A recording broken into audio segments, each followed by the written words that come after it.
हे कृष्ण करुणा सिंधो दीनबंधो जगप्रतीते गोपेश गोपीकांत राधाकांत नमस्तुते। सोलाखेड़ा नागदा ब्राह्मण समाज को हरि बोल का प्रणाम। मेरे प्यारे समाजवासियों, आज 15 अगस्त 1947 के दिन हमारा देश आजाद हुआ और उसी आज़ादी के पर्व को हमारा पूरा देश मनाते हुए और खुशियों के आभार सब नमन करते हुए और हमारे जो सत्ताधारी जो हैं, जो राजनेता, उनके द्वारा प्रवचनों को सुनकर सभी देशवासी खुश और सबको हरि बोल का प्रणाम। चलिए आगे बढ़ते हैं रामायण की ओर। कि जो हमने पिछली बार कहा था कि रामायण, जिसके 2 अक्षर के हमने प्रवचन सुन चुके हैं और कह चुके हैं, मगर य और र के बारे में आज बताते हैं कि हमारे इस रामायण के तीसरे अक्षर य, इस य ने हमारे समाज को क्या संदेश दिया और न ने क्या दिया, और इसी बीच में सबरी माता का नवदा भक्ति का उपदेश देखते हैं कहाँ तक हम पहुँच पाते हैं, क्योंकि राम कथा अनंत कथा है। मेरे समाजवासियों, हरि बोल का प्रणाम। तो सबरी माता ने प्रभु श्री राम से कहा, प्रभु आप मुझे ढूंढते हुए आए हैं, तो मेरे मन में एक संदेह है कि मैं गुरु पद से आपको पाई हूँ या गुरु मंत्र से आप में समाई हूँ, इसका मुझे खुलासा करिए। प्रभु ने कहा, माँ गुरु पद भी और गुरु मंत्र भी, मगर एक चीज आपने और कर डाली, इस एक में 9 चीजें आपने कर डाली, जिसके कारण मैं आपको ढूंढते हुए माँ आपके आश्रम तक पहुंचा हूँ। वाह प्रभु, मैंने 9 चीजें करी, मुझे पता ही नहीं ये 9 चीजें क्या हैं प्रभु। प्रभु ने कहा, मैं माँ बताता हूँ, जिसको नवदा भक्ति कहते हैं। प्रभु ने खुलासा किया है कि ये जो हम घंटी ये बजाते हैं ना, ये घंटियाँ, ये जो प्रसाद, ये सब पूजा, ये सब इस भक्तियों में नहीं आता है। अगर नवदा भक्ति है तो प्रभु आपको ढूंढते हुए आपके आश्रम पे पहुंचेंगे। तो चलिए हम करते हैं नवदा भक्ति क्या है। तो पहले श्रवण कीर्तन में और फिर इसके प्रवचनों में आइए। प्रथम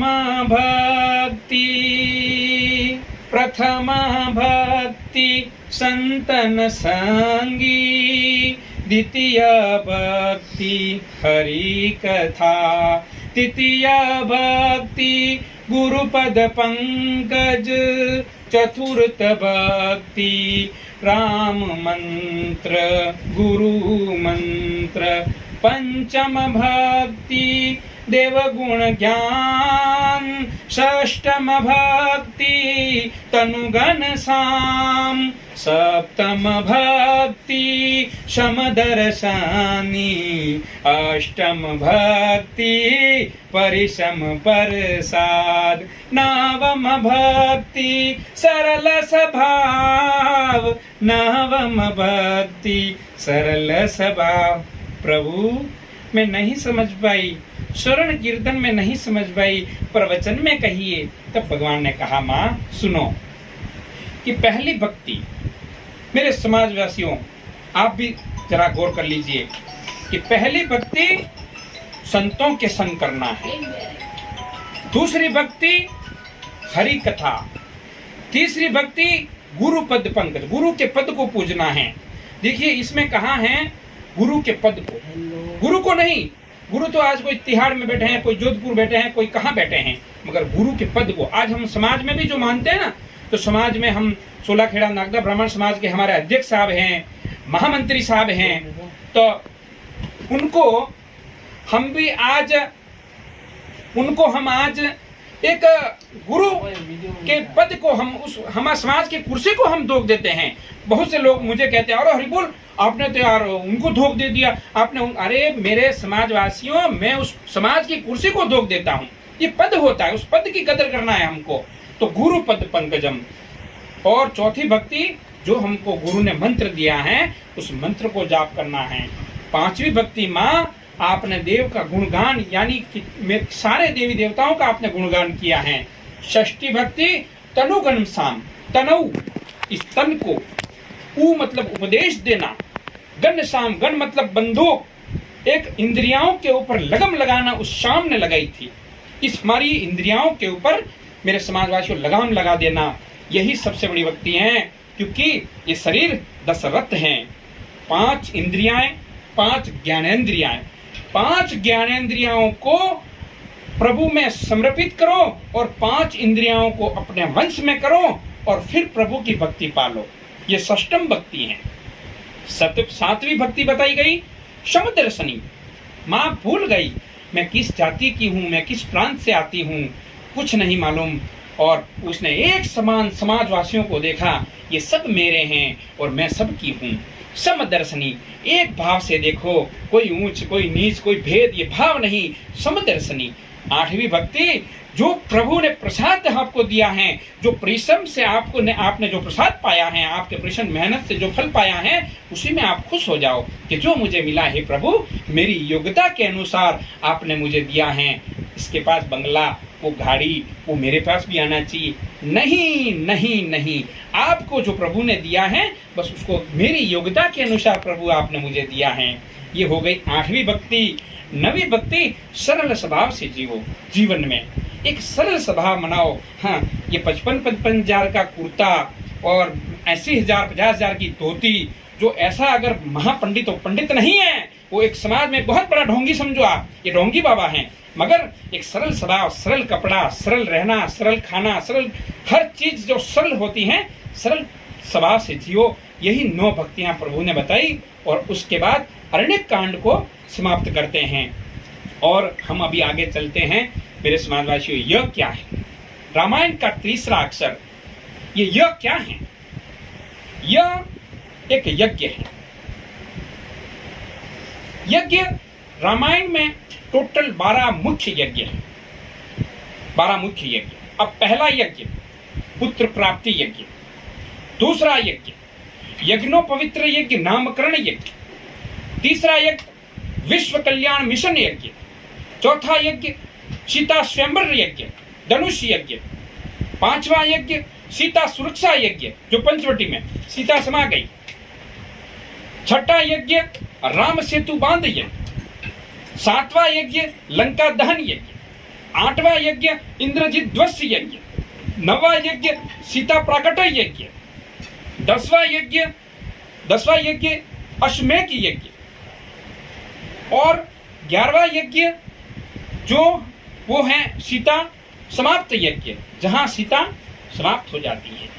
ये इस प्रकार के 11 यज्ञ होते हैं और हमारे जो जीवन के ये यज्ञ हमारे काम आते हैं। अब इस यज्ञों से, ये तो है वो रामायण के, अब इस यज्ञों से हमारा क्या लेना देना?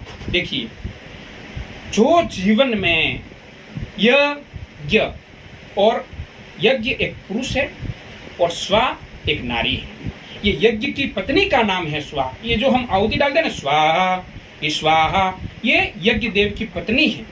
तो एक पति और एक पत्नी के द्वारा यज्ञ करके हम जैसे संतानों को प्रकट किया जाता है।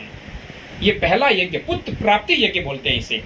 और जब ये देवताओं के जब यज्ञ होते हैं ना, उनको स्वाहा कहते हैं। और जब पितरों का हम हवन करते हैं, वहां स्वाहा नहीं बोलेंगे, वहां बोलेंगे स्वधा, स्वधा, स्वधा बोलेंगे, क्योंकि उनके जो यज्ञ की पत्नी है, उनकी पत्नी का नाम स्वधा है। ये आपको ध्यान रखना है कि ये स्वा स्वा बोलते हैं, ये उनकी यज्ञ पत्नी है। तो देवताओं के यज्ञ की पत्नी का नाम स्वा है और ये पति पत्नी के यज्ञ के द्वारा संतान प्राप्ति होती है।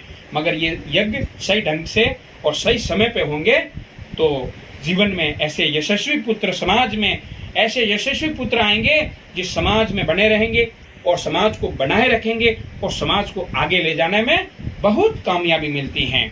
मगर अब इस यज्ञ के हरिबोल ये बताइए कि यज्ञ को सही ढंग पे कैसा किया जाए।